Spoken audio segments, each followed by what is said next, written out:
In the world of aviation safety, there's a concept called the hierarchy of controls. The goal is always to use the most effective method available to control a hazard. From the most effective to the least effective, it looks like this: elimination, substitution, engineering controls, administrative controls, and personal protective equipment. Unless you're flying gliders, eliminating the noise source entirely becomes difficult. The same goes for substitution. While electric aircraft may be coming, they're not yet a viable solution for most general aviation flying. Engineering controls can work well. Airliners, for example, are far quieter than piston general aviation aircraft, but the weight, complexity, and cost make that approach unrealistic for most light airplanes. Administrative controls are often used in high noise environments by limiting exposure time. That can work for recreational pilots, but it's far less practical for anyone who flies frequently or professionally. That leaves the lowest level, personal protective equipment, PPE. Typically that means over-the-ear protection, earplugs, or a combination of both. The challenge with PPE is that it only works when it's used correctly and consistently. In aviation, we're not just trying to block noise, we also need to hear clearly for passengers, air traffic control, and other aircraft. There are excellent passive headsets, but they tend to be heavier and rely on stronger clamping forces, which can become uncomfortable over longer flights. In 1989, Bose introduced the first commercially available active noise reduction aviation headset. That added an engineering control inside of PPE. Modern A&R headsets combine lighter materials, improved comfort, and electronic noise reduction that isn't nearly as dependent on perfect fit, as long as they're powered on and positioned correctly.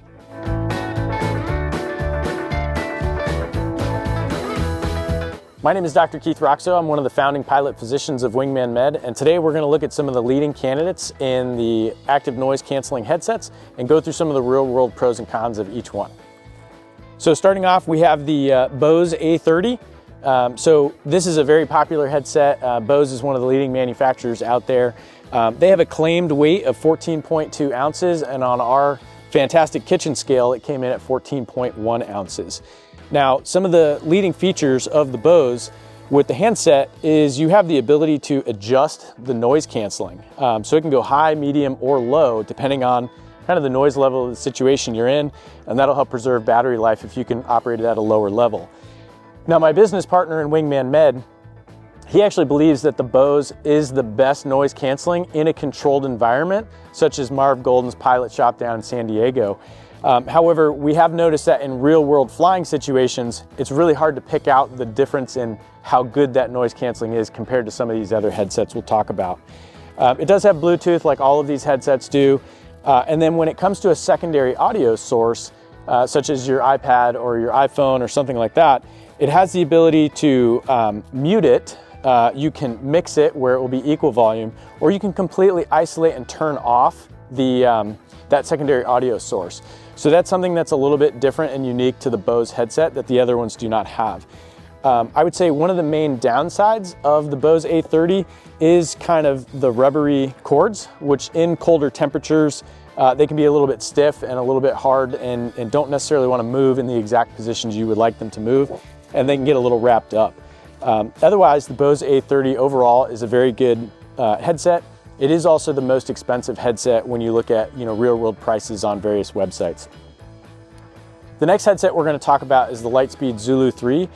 I've been a Lightspeed user for quite a long time. I used Bose headsets for a long time as well, and the Zulu 3 was kind of my staple for a while. The Lightspeed Zulu 3 has a claimed weight of 14.6 ounces, and on our fantastic kitchen scale, it came in at 14.95 ounces, so just a little bit heavier than advertised. So of note, when we weighed on our fantastic kitchen scale, we only weighed the headset piece. We didn't weigh the handset because this is the only part that's actually going to be on your head and carrying the weight.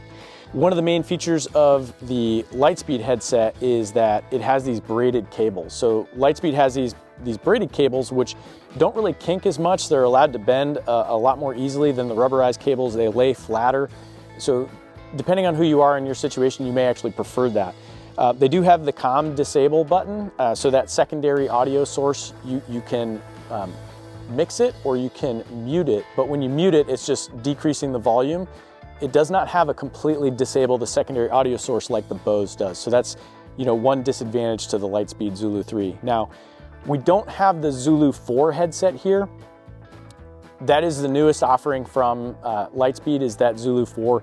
It does have a longer boom mic, it has some longer cables, but I think the biggest advantage of the Zulu 4 over the Zulu 3 really is going to be the fact that you can have two Bluetooth sources attached to it, so you could have your phone and your tablet if you wanted to have both of those.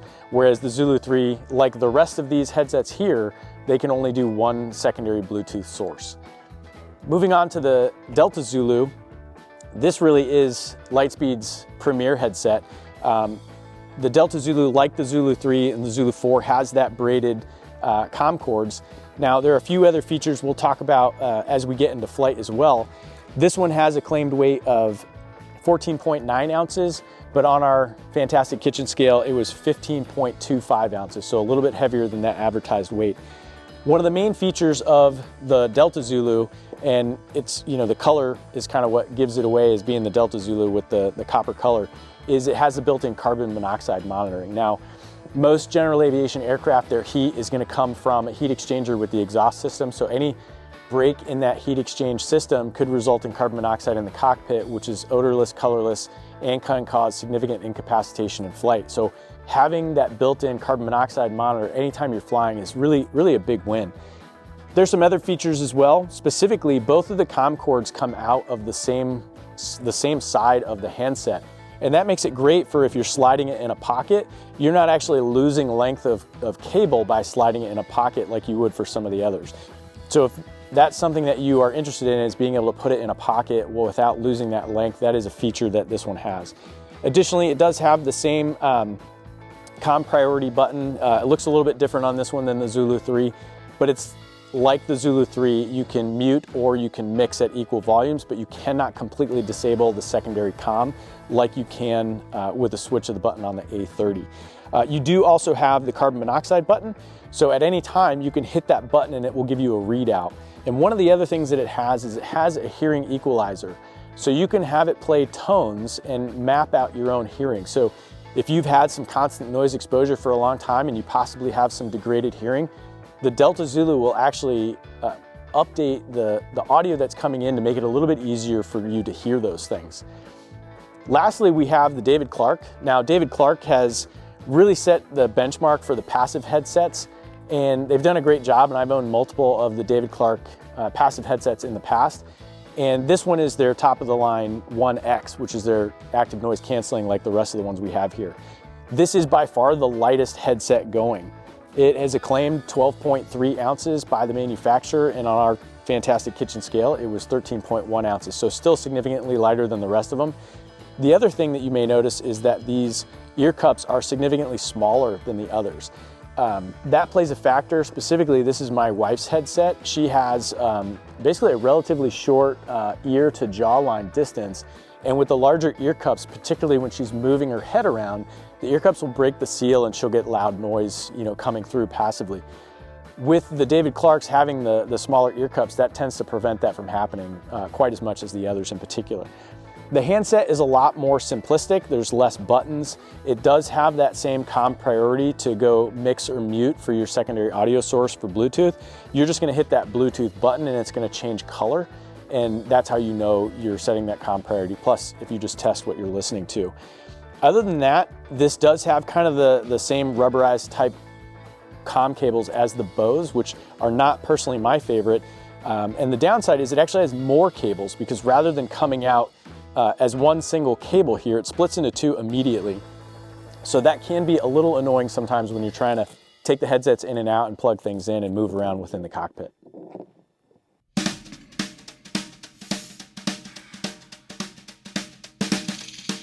And so the main display is the carbon monoxide monitor, which right now is showing as 0 parts per million, so that's good. And it's also got the temperature, but it's got, you know, some pre-assigned alert settings to let you know when it's getting unsafe. So the peak so far on this flight was 5 parts per million. On the settings is just kind of some standard settings, firmware, stuff like that. But the equalizer, this is where you can, this is not something you necessarily use in flight. This is where you add a profile, and you add a profile to map your specific hearing. And so you'll do that not necessarily in flight, so that it knows what your hearing is. And then on recording, we can actually start a new recording. Continue. Allow. So we can record our audio in flight if we wanted to do it this way. That's not something that I normally do, but it is something that can be done. And then to stop it, you stop it like that. So there's a lot of cool features in the Lightspeed app for the Delta Zulu. For me, I think that the best option is the Lightspeed Delta Zulu. I think that the Delta Zulu is the best for me because I don't need a TSO headset, so it means I don't need the Bose A30. And then when I look at the comprehensive list of features, the carbon monoxide monitor really is the kind of the game changer in my opinion. That give you an extra level of safety that just the other ones don't have. It's also a very comfortable headset. I really like the Lightspeed braided cords. I used to fly fighters for an extended period of time, over 10 years, and got a little bit of hearing loss from that. So the hearing equalizer is a pretty nice thing as well. So when you factor in all those features together, the carbon monoxide detector alone to me is worth it. But when you add in those others and it being a slightly lower price than the Bose A30, the Delta Zulu is the choice for me. Now, if you're riding as a passenger regularly, or if you have a panel mount electronic carbon monoxide detector, then you can consider either one of the regular Zulu, the Zulu 3 or the Zulu 4, the Bose, the David Clark, because they're all fantastic headsets. I really do like them all. Yeah, the carbon monoxide detector works through the the handset. There's a button on there you can hit, but also it's feeding to the Lightspeed app, and that will give alerts to the individual headset.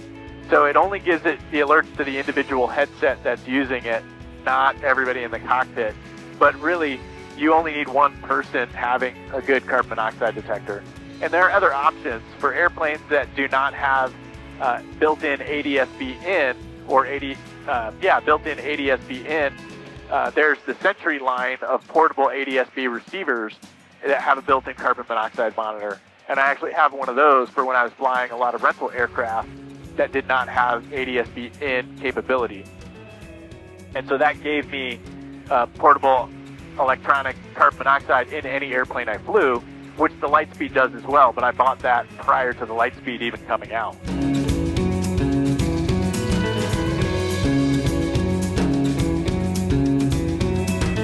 All of these headsets are comfortable and perform great in real-world settings.